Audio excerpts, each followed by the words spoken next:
नमस्कार दोस्तों, कैसे हैं आप सब। आज मैं आपको कक्षा 10 तथा कक्षा 12 के लिए एक अत्यंत महत्वपूर्ण टॉपिक वंशागति तथा विविधता के सिद्धांत पाठ से संबंधित मेंडेलिज्म तथा मेंडल के प्रयोग के बारे में बताऊंगा। यह टॉपिक आनुवांशिकी या जेनेटिक्स से संबंधित है। तो हम इस पार्ट में सबसे पहले यही समझेंगे कि आनुवांशिकी या जेनेटिक्स किसे कहते हैं। जेनेटिक्स या आनुवांशिकी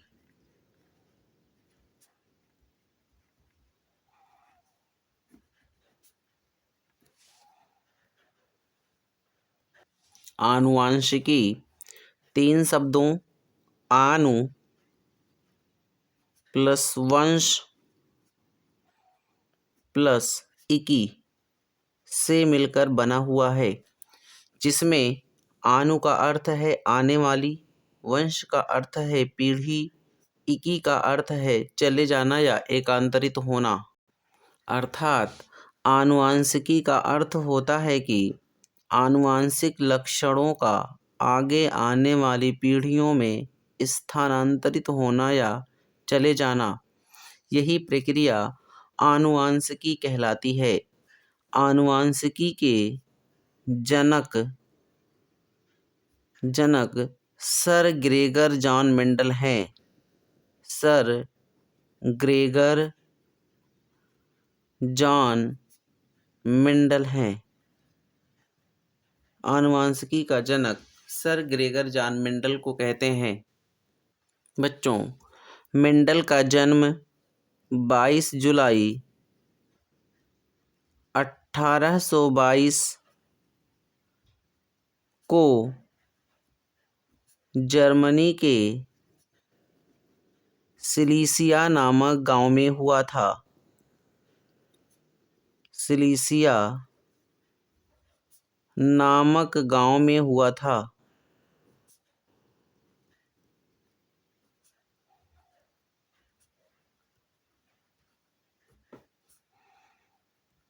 मेंडल ने अपने आनुवांशिक प्रयोग के लिए कुछ शब्दावली प्रयोग की थी। मेंडल की इसी शब्दावली को ही आनुवांशिक शब्दावली कहते हैं, जिसमें पहला है विपर्यासी गुण। विपर्यासी गुण इंग्लिश में कहते हैं कॉन्स्ट्रैक्टिंग कैरेक्टर। कॉन्स्ट्रैक्टिंग कैरेक्टर। विपर्यासी शब्द का अर्थ होता है अपोजिट। विपर्यासी का अर्थ है अपोजिट, यानी उल्टा।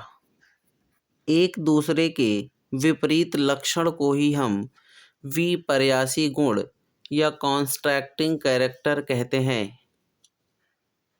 जैसे लंबापन और बौनापन। लंबापन और बौनापन दोनों पादप की लंबाई को प्रदर्शित करते हैं, परंतु एक लंबा है और एक बौना।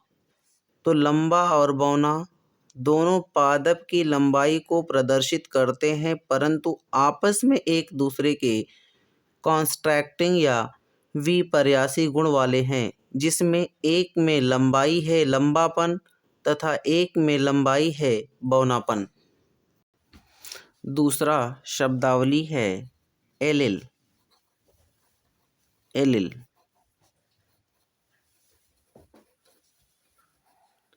एलिल वह स्थान है जहाँ पर हेट्रोजाइगस कंडीशन में पाए उपस्थित गुणसूत्र पर जीन व्यवस्थित होते हैं।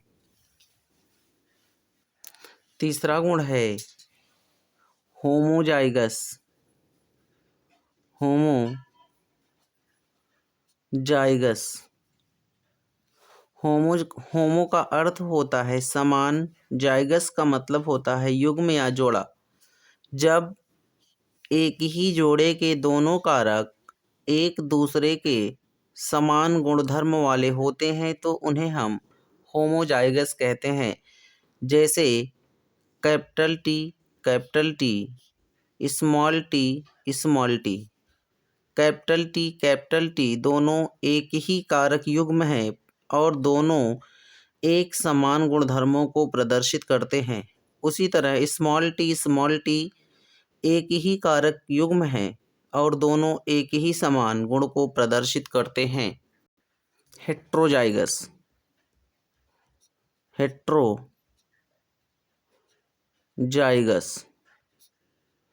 इसको हिंदी में कहते हैं विषम युग्मकी।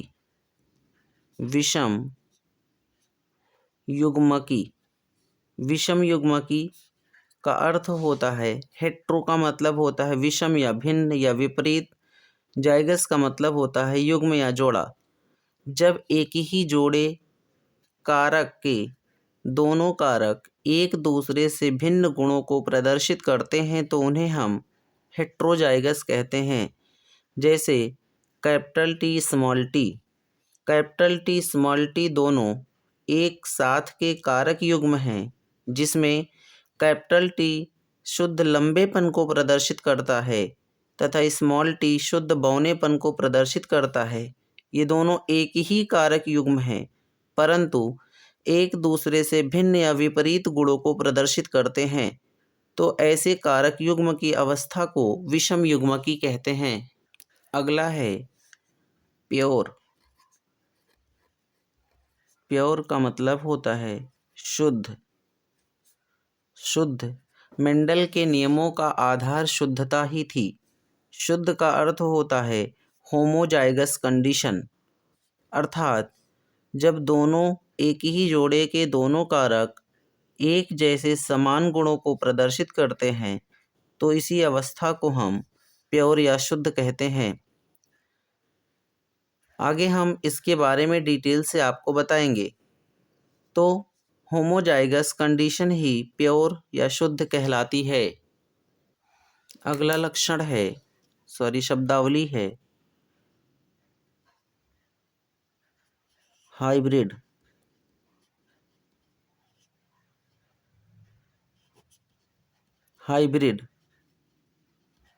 हाइब्रिड को कहते हैं संकर। हेट्रोजाइगस कंडीशन ही हाइब्रिड कहलाती है। हेट्रोजाइगस कंडीशन ही हाइब्रिड कहलाती है। जैसे कैपिटल टी स्मॉल टी, जब कोई कारक युग्म एक दूसरे के भिन्न गुणों को प्रदर्शित करते हैं तो यही अवस्था हाइब्रिड कहलाती है और इसी स्थिति को हम संकर कहते हैं। अगला गुण है फेनोटाइप।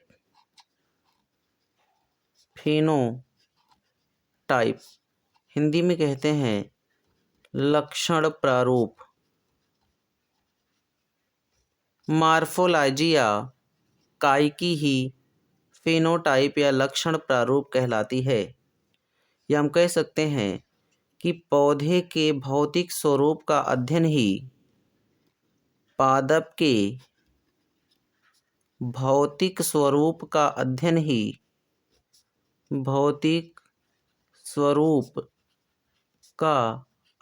ही फेनोटाइप है। अर्थात कोई भी पादप बाहर से कैसा दिखता है इसी चीज का अध्ययन करना ही फेनोटाइप या लक्षण प्रारूप कहलाता। अगली शब्दावली है जीनोटाइप। 8वीं जीनोटाइप,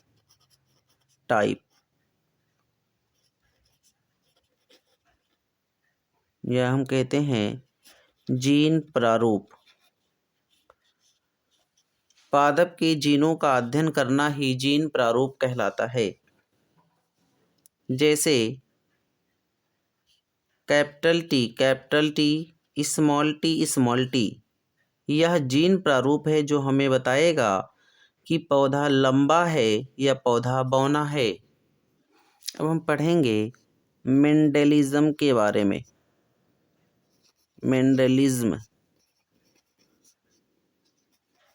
मेंडलिज्म के बारे में।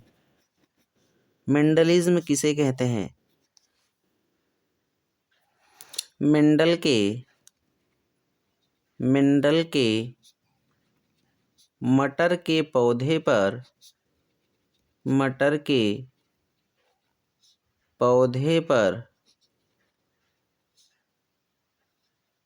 किए गए आनुवांशिक प्रयोग ही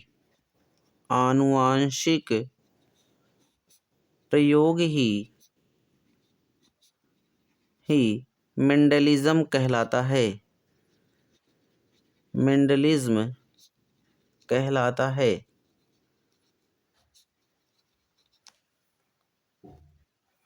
मेंडल ने अपने आनुवांशिक प्रयोग के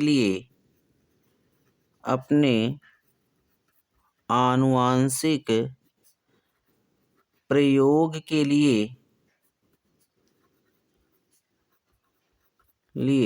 उद्यान मटर अर्थात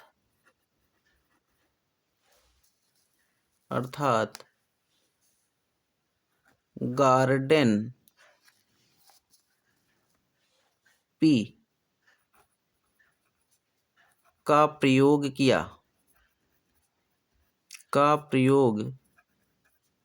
किया, जिसका वैज्ञानिक नाम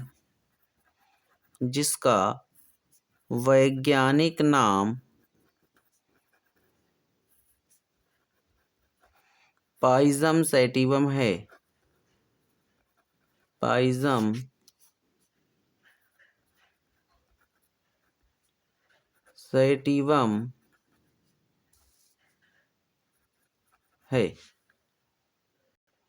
मेंडल ने 7 वर्षों तक 1856 से 1863 अपना प्रयोग किया।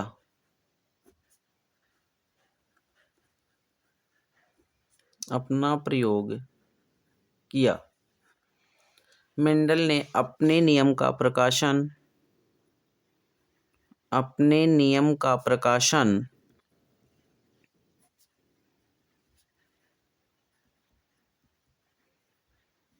अपनी पुस्तक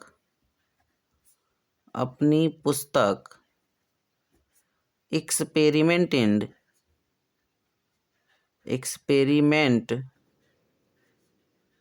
इन प्लांट हाइब्रिडाइजेशन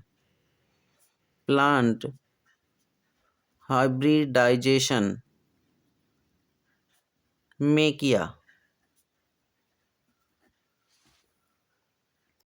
मेंडल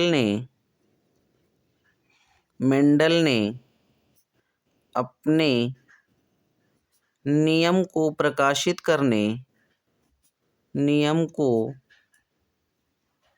प्रकाशित करने की जिम्मेदारी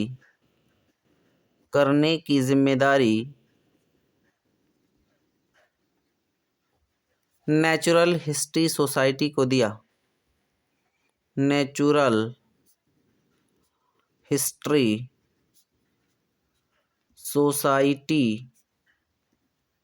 को दिया। दुर्भाग्यवश कुछ समय पश्चात मेंडल की मृत्यु हो गई। मेंडल के मृत्यु के कुछ वर्षों पश्चात 3 वैज्ञानिक Hugo de bridge,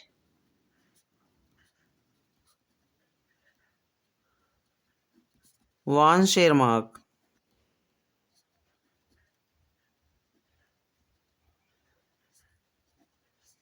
and Carl कैरोन्स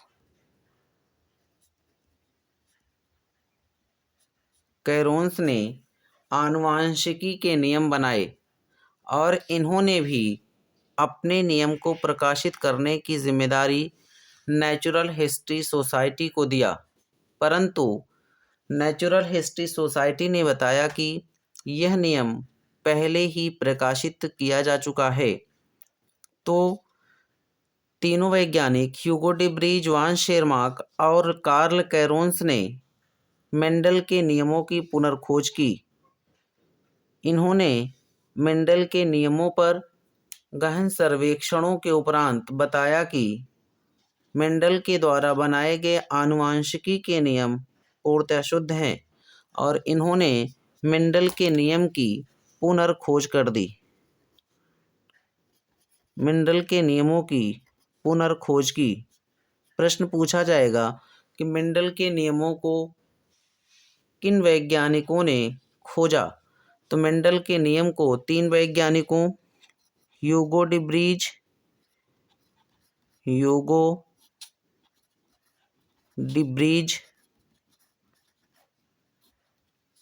one शेरमार्क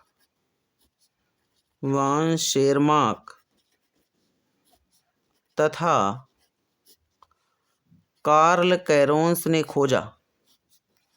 Karl Correns ने खोजा।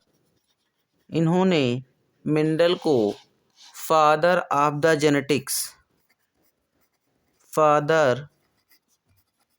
द जेनेटिक्स उपाधि से सम्मानित किया।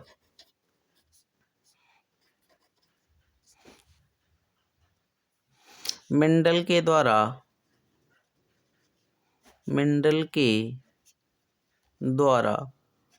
मटर के पौधे को चुनने का कारण, मटर के पौधे को चुनने का कारण। मेंडल ने मटर के पौधे का चुनाव कई कारणों से किया।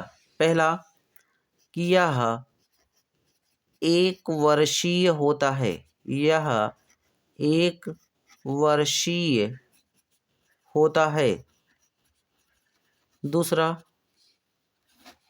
इसे बागीचे में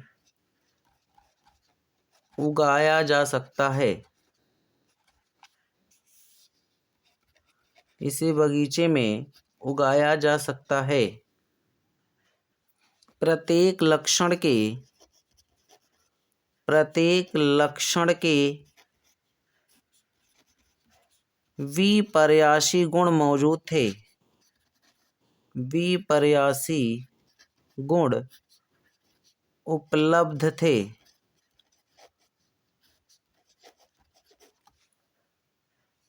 मटर का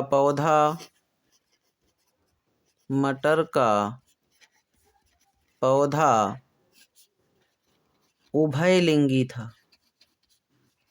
उभयलिंगी है। अगला कारण था इनमें स्वपरागण तथा परपरागण दोनों हो सकता है।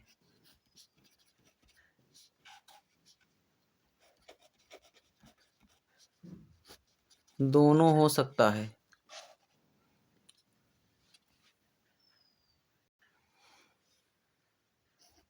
यह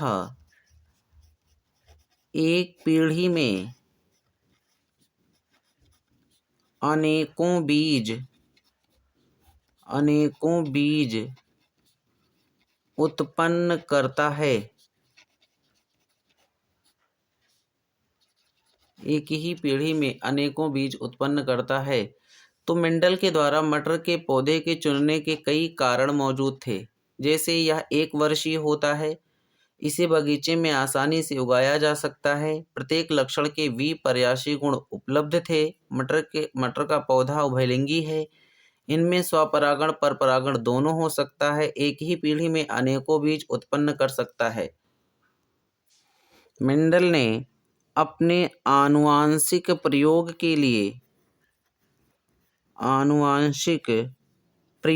के लिए मटर के कुल 7 जोड़े लक्षणों का चयन किया। 7 जोड़े लक्षणों का चयन किया। पहला लक्षण है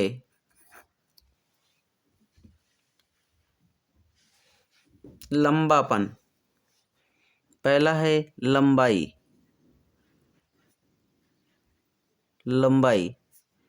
लंबाई वाले लक्षण को प्रदर्शित करने के लिए इसके पास विपर्यासी विकल्प मौजूद हैं, जैसे लंबापन और बौनापन। लंबापन और बौनापन दोनों पादप की लंबाई को प्रदर्शित करते हैं।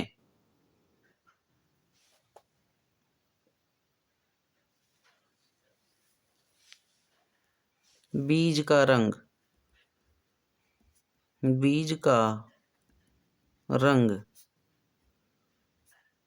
पीला और हरा। चौथा है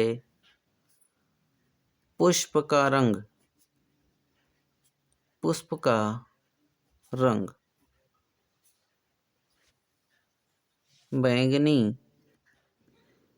बैंगनी और सफेद। अगला है पुष्प की स्थिति।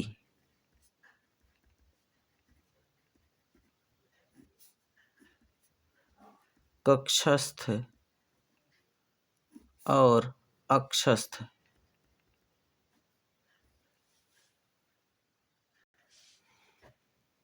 छठवां है फली का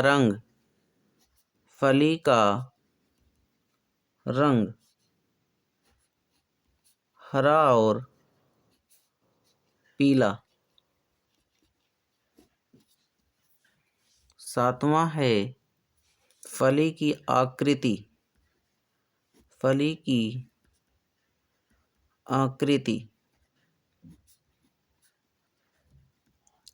फैली हुई,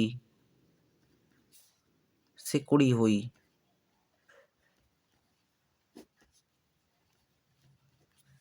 तो मेंडल ने इन 7 लक्षणों का प्रयोग अपने आनुवांशिक प्रयोग के दौरान किया था, जिनमें लंबाई, बीज का आकृति, बीज का रंग, पुष्प की स्थिति, फली का रंग और फली की आकृति है।